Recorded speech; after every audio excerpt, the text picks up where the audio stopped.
Welcome to the Fantasy NASCAR podcast. Let's get ready for Indianapolis. This podcast is a rerun. Pocono and Indy have a lot of similarities. Pocono's tunnel turn is modeled after an Indy turn. Besides the track, the racing is similar. It's hard to pass, a lot of lap turning. Comes down to nailing restarts, nailing the pit sequencing. Don't get nailed on a restart. Don't get nailed speeding on pit road. All of those things sometimes are hard to predict because I don't have any data that's going to tell me a guy's going to nail a restart or not get nailed on a speeding penalty. So the starting point is who was fast at Pocono, and then probably look at the optimal lineup, which you can see at the screen. We are looking at Pocono because we don't have any recent Indianapolis data, but Indy and Pocono are the same, and it was last week, so we can just lean on that. Blaney, was he fast in practice? Well, we'll get to that in a second, but we do know that Team Penske has had a lot of speed recently, and they're right there with JGR. They're right there with Hendrick, if not better. And obviously, they were better at Pocono. They had a lot of speed in practice, or at least were looking pretty good. And you could also argue that this track type, Pocono, Indy, Michigan, suit Blaney's style. Maybe you look at the practice speeds. I'm not going to put them on the screen, but you can get those with the Fantasy NASCAR spreadsheet at racefortheprize.com. Say it with me now. Venmo, PayPal, Cash App, $10 for the Indianapolis weekend IRP trucks, Indy Xfinity Indy Cup Series, and then August spreadsheets. I'll have a post about that soon if you want to get those August spreadsheets after the summer break. Racefortheprize.com, Venmo, PayPal, Cash App. But if we look at the speeds, and maybe you wouldn't have been that excited about Blaney. He was 14th on a single lap run, 9th on the 5-lap average. How did he lead the most laps? How did he run the most fast? It's Pocono, folks. It's Indy, folks. That's the way these races play out. We'll talk more about that in a second. It's not that great, right? You want to be able to take the practice data and predict things. Well, sure, you can look at the practice data, but you also, in your approach, need to factor in current form, track history, and generally how this Gen 7 car races. Not so much at the intermediate tracks, which have been much more racier, where then you can elevate practice data. But when you look at a Pocono or an Indianapolis, and you're looking at the data, you got to lower that practice data down a little bit. And even you got to lower down current form a little bit and track history a little bit and just learn to love the bomb and understand that Pocono, Indy, Michigan to a degree, even Fontana, I know we're not there anymore, are Daytona lights. Sorry, that's just the way that it is. Just the way that it is. So if you really do dig deep into it, we're talking about tenths of a second difference in practice. When we look at the drivers ranked based on their speed charts, the top of the pole down to the bottom of the pole, and we go with an integer type ranking, it is very misleading. And that's always the case, but it is especially true when we are looking at tracks where you can't pass. And if, he's 14th. Yeah, but we're talking about tenths. We're talking about tenths at a track where you can't pass. If you have track position because you were tenths slower in practice, you were 2 tenths slower, is that really going to matter in a race of 160 laps? Probably not. Ranking drivers from 1 to 40 is a mistake.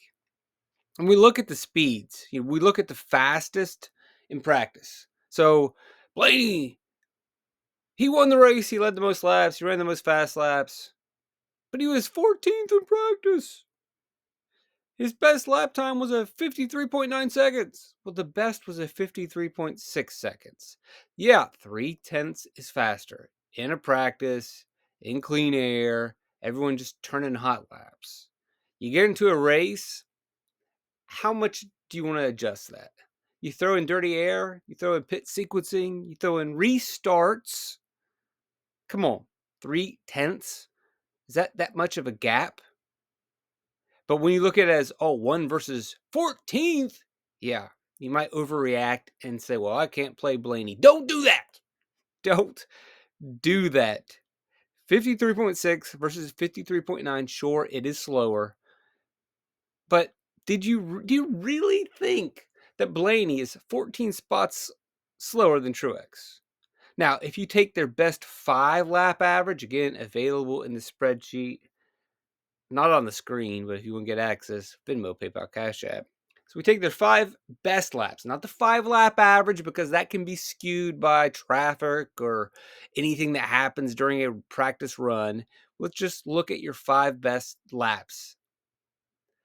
And that's something we like to do at road courses or a Pocono or an Indy, where you've got these big long laps and anything can happen that can mess up an average. Whereas in an intermediate track or short track, we probably will lean more on average speeds, or at least elevate those. But when you have these unique tracks with unique runs in practice, just give me, what are the 5 best you throw out there? And if you look at the 5 best that Truex threw out there and you average those out, not average of consecutive, just your 5 best, 53.8. Blaney was a 54 flat, so 2/10. And I know probably last week everyone was very excited about playing Truex. Toyotas had tons of speed at Pocono. They will have tons of speed at Indianapolis. All of that played into, oh man, we love Truex. And so you went into Pocono with the perspective that you really liked JGR, and then Truex put down those green numbers in practice. And Blaney, well, we weren't super excited about him, although we were warming to Penske. Yeah, I guess he's been pretty good. They've been pretty strong. But I think JGR had a lot more heat on them. And when they throw up the green numbers in practice and Blaney's wasn't as green, like, oh, well, it's Truex. But in reality, Truex 53.8, Blaney 54 flat. We're talking now about 2/10. At a race where you can't pass, at a race where it really just comes down to restart, at a race where it comes down to track position and pit sequencing, are we really going to say Truex is a better play at 2/10? Think about that, because you're going to have the same situation this week. Are you really going to push a guy over 2/10, even though you know all these other variables are probably more important? Yeah, maybe. That's the big story here. 2/10. For all intents and purposes, this thing's a road course, guys. I know you don't want to hear that. It's Daytona Light. I know you don't want to hear that. But that is the way that these tracks play out. I'm sorry. No, I'm not. Whatever. Just embrace it, accept it, love it, live it, have fun with it. It comes down to stage flipping. It comes down to pit sequencing. Can't predict those. We don't know how that's going to work out. And I know that's maddening, but hey, sorry, this is not a short track where the best, for the most part, will rise to the top. Or even an intermediate track where the best drivers and the best cars who have great weekends going into the race typically run pretty well. It is what it is. Indianapolis, Pocono, Michigan, Daytona Lights. Accept it or not. If you accepted it last week, you would have been fine. If you try to fight it, if you try to follow the DFS pattern of, I'm going to do a bunch of homework and research and watch all the shows and time my life around watching a live show to get that extra bit of information, you don't need that extra bit of information. This is the information that you need. It was right last week to be short and sweet and simple, and it is right this week to be short and sweet and simple and to save you time. And it is Daytona Light. It's not full-blown Daytonas. It's not full-blown Talladegas. But it's pretty close, guys. And I know some of you don't, oh, this is just generic, bland, vanilla content. Give me the picks. Tell me specifically who to play. Anyone that tells you specifically who to play is lying to you. What should be told to you is the strategy. And that is what I'm giving you. Maybe I'm wrong to say that. And if so, I will apologize. But don't need to apologize for last week. I didn't tell you specifically to play. I told you the strategy, and the strategy was right. And Indy and Pocono are the same, and I expect the same. Stage flipping, pit sequencing, chasing place differential. If Blaney wasn't that slow, he was fast enough, they had been fast enough, and they nailed the pit sequencing. Congratulations. If you were married to practice data, as I warned you against, if you spent a bunch of time going over data, you spent a bunch of time watching shows talking about data, then you may not have used your time wisely, because in the end, it wasn't about looking at every single lap in practice. It was about hoping that you could identify a guy that had speed that would correctly cycle forward. And that was Blaney. And that's what's going to happen again this week. And I know for some of us that might be frustrating. But what I want you to realize is that, hey, man, I can just watch the race and not have to kill myself with research this week, not have to schedule my life around shows, maybe just take it easy. It's not so bad. It really isn't. It isn't. Now, if you want to dive into the stats, you absolutely can. And I encourage you to do so. And you can with the spreadsheet, Venmo, PayPal, Cash App. But I would say don't kill yourself. Because a lot of times what I see is people killing themselves over some of these races and it didn't really matter. Like, I went over all the data and then the guy blew an engine. Yeah. Sorry. I went over the data and he decided to run to the end of the stage. Yeah, no. Sucks. And that's going to happen this weekend. There's going to be restart wrecks. There's going to be drivers that run to the end of the stage. There's going to be drivers that pit early. There's going to be guys that pit early and it doesn't work out for them anyway, or they'll get hit with a speeding penalty. This might be the weekend to just ease it into the break. Some of you are going to go balls to the wall because I know how you roll. You look at Keselowski, led a bunch of laps, was optimal. He was fast enough. Keyword pit sequencing. Played the strategy right, cycled to the front, boom, done. It's just not really that surprising. They have enough speed at RFK, and we know that they play strategy. Buescher does the same. Now, if drivers don't score a lot of points, now you can even erase Buescher's cycled forward points, and he still is, at 40, which puts him in the top 10. The key to him was place differential and 11th place. And so that gives us another idea of what we are kind of targeting at Indianapolis or at Pocono. Top 10 and 10, and you're in. What do I mean by that? Well, give me a top 10 finish. Give me 10 place differential points, and you're definitely my pool, especially if you are at $8,000. Again, you can wipe away his fast laps, lap sub points, and he is still a top 10 driver, and he's a top 10 driver at a pretty affordable price. Top 10 and 10, and you're in. Daytona Light. We're not chasing 20 place differential points. But if we can get 10 place differential points in the top 10, which, yeah, Buescher can do that. He has enough speed. He just needs to cycle correctly and not speed on pit road. And we're Gucci. So, hey, chase some place differential points, kids, especially if you can get it at an affordable price tag. Alex Bowman works because there's just no one else scoring any fantasy points. Has another decent day, but again, reminder, not a lot of points in these races. Briscoe, there it is. 10 place differential points, not quite 15, but he gets more place differential. And really with Briscoe, I mean, I skipped over Bubba, but Bubba was the obvious play. We don't need to talk about that. But with Briscoe, what you need to do is look at, well, who did he beat? And when you start really analyzing the drivers that he finished in front of from 16 to 37, it's really not that shocking. You go through like, oh yeah, he finished better than Gregson Rex, and Chastain had his issues, and then you look, oh yeah, he beat Hemrick, he beat Stenhouse, he beat Kyle Busch, he beat Austin Dillon.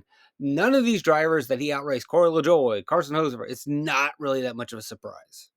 And then once you start thinking of it that way, you could reverse that. You could say to yourself, like, wow, really not that surprised that Hocevar could get to the 15th place. Or you wouldn't be shocked if Kyle Busch finished 15th. Even Austin Dillon or Stenhouse in 15th. Like, well, I mean, it's fine. Like these guys from 15 to 37, they're all about the same. And that's not some really broad generalization. When you really start looking over the data and looking at the numbers, like, whoa, wait a second. These cars are really all the same. That sixth value pick, it is not necessarily random, but it's the driver that doesn't make any mistakes and just has a generally good day and maximizes place differential. I mean, you could have Hocevar having a good day, but he just doesn't score any place differential points. You could have, Haley having a solid day, but qualifying too close to the front. And I know it's not what you want to hear because you want to be able to predict what's going to happen. What pre-race data point is going to help me? Well, the bad news is it's not going to happen for Indy and Pocono. It's not happening this week. I don't believe any of your current form, track history, or practice data is going to ultimately decide who is in the optimal lineup. The Gen 7 car, the shared SMT data, these things are all equal. It's parity, it's IROC. We have recreated the new version of the low horsepower, high downforce package that we hated. Remember, got rid of that old package, and somehow they just engineered it right back into racing, at least at Pocono, Indy, Michigan. The intermediate tracks, the 1.5s, have been pretty racy. But this package is running a lot like, and it's not really the package's fault. It's just that Pocono sucks. Indy sucks. Michigan sucks. It is what it is. I hate that phrase, but those tracks just aren't conducive really to anything. I don't even know what you need to race out there. Actually, if there was a place where NASCAR could go high horsepower, low downforce and just go at it to make the racing fun again, Indy, Pocono, and Michigan would be the places to go. I'm not an engineer. I always say this, and I don't pretend to be one. I know what I know, which is not much, but I think that if I were to deal with these three tracks, I would either go all out horsepower or I would suck it all away. Slow them all down, throw them all together, just go full-blown Daytonas. Full-blown Talladegas. Or juice them up.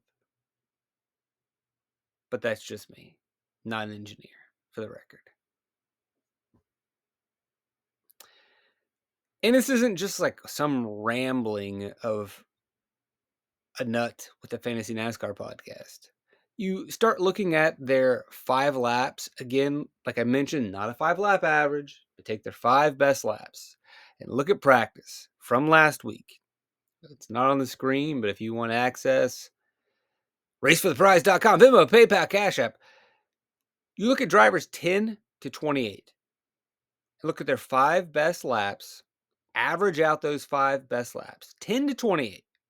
It's a pretty big range, basically the field. They're separated by 2/10. 2/10 of a second. 10th place to 28th place. 10th fastest, best 5-lap average was a 54 flat. So the driver on the board, who was number 10, on average with his 5 best laps, got around the track in 54 seconds.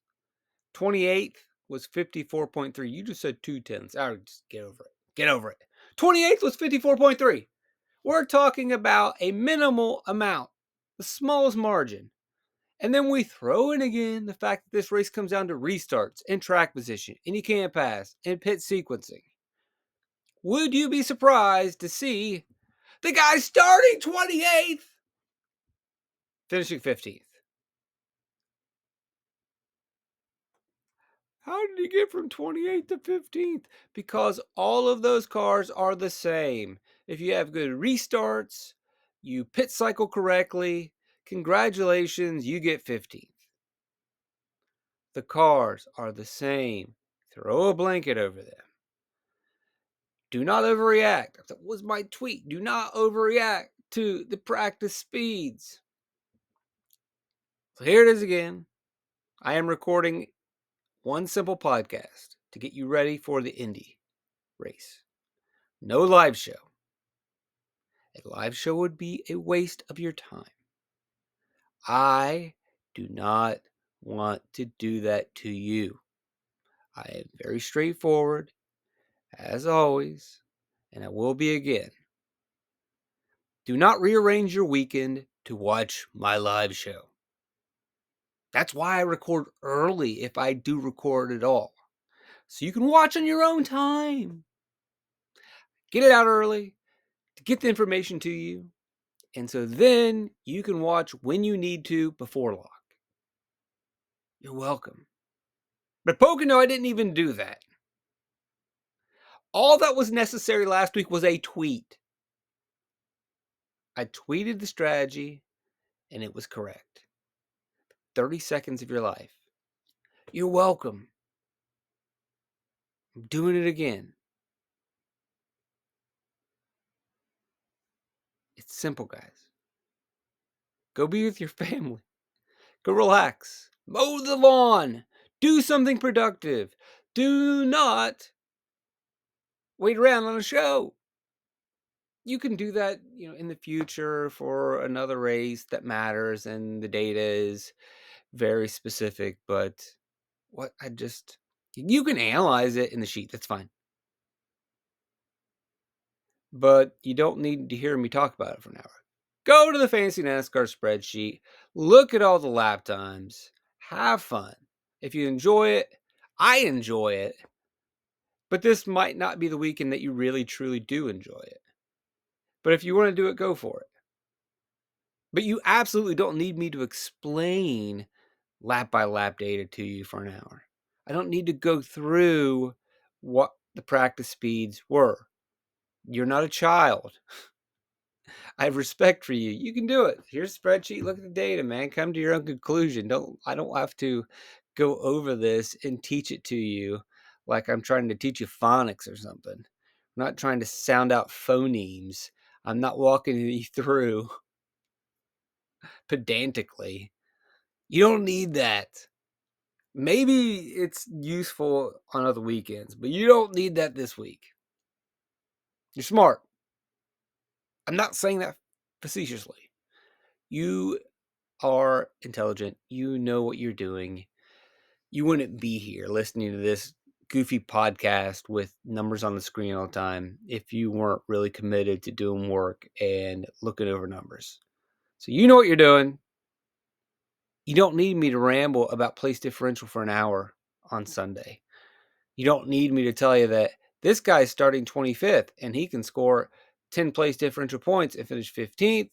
And then with his finishing position points, that ends up being a fantasy point per dollar return of 6x. You don't need that. You got it. You got this. So back to the point, you can throw a blanket over these cars. The top 30 have enough speed. It's going to come down to strategy and luck. Pit sequencing, avoiding restart wrecks, that's going to be key. I know you can't always predict that because you can't predict that. It is Daytona Light. But again, if you don't believe me, go in the sheets, look it over, look at the practice speeds, look at the results, come to your own conclusions. I mean, maybe someone out there's nope, I'm going to look at the practice speeds and that's going to determine who's the fastest and who's going to win the race. All right, cool. Good luck with that. I think you're just going to have to throw some darts. Chase place differential aggressively or conservatively. It's fine, but you're chasing place differential. Do so contrarily. Maybe you're chasing the PD from the driver that no one else is chasing from. But you're still chasing because we know the way that these races play out.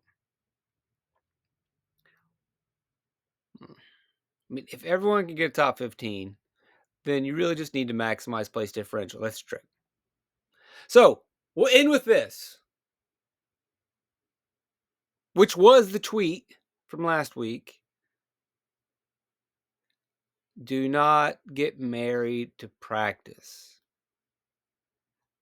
How many weeks have we seen? They are all fast enough. If they're all fast enough, then the only thing that's going to separate them on the DFS scoreboard is their place differential. You know, a car that's fast enough gets top 15, but starts inside the top 20. Well, we don't like that. But they're fast, and they were great in practice, and they're running well. Yeah, this just doesn't matter. We want place differential. And there's not much separating that from the guy starting 28th. So I'll take the guy in 28th and hope things work out for him, and hope things don't work out for the other dudes. It's pretty simple. It's not rocket science. That's what we're running into. And I know people are going to complain. I want the picks. I want the track history. I want the answers. I want you to unlock the mysteries of the universe. That will not happen this week. Well, I did. I mean, I unlocked the mystery. The mystery is, how do you approach Indy? You approach it like Pocono. And how you approach Pocono, it is a Daytona Light. You are chasing place differential, which you got from all of these drivers, 7, 7, 19, 7. You didn't get from Bowman, but that's because other drivers failed and just didn't work out. He ultimately, got the finishing position points, but he was also very affordable. But for the most part, you're chasing the PD. You're hoping you pick the guys that cycle correctly. You don't know who they're going to be. You didn't know that Hamlin was going to not necessarily go with the best strategy. But you did know that $11,000 is pretty expensive. That'll do it, folks. Thanks for joining me. RaceForThePrize.com. You get access to Fantasy NASCAR Spreadsheet, Venmo, PayPal, Cash App. As always, truly blessed to have you guys around. I do love you guys. I'm sorry that I'm not putting out nonstop podcasts. I'll continue to do as many as I possibly can. A lot of it depends on the given week, the given strategy. Some weekends require different approaches to the podcast. So always tune in, check them out, like, subscribe, share. Hope to see you guys around soon. Trip to Light Fantastic.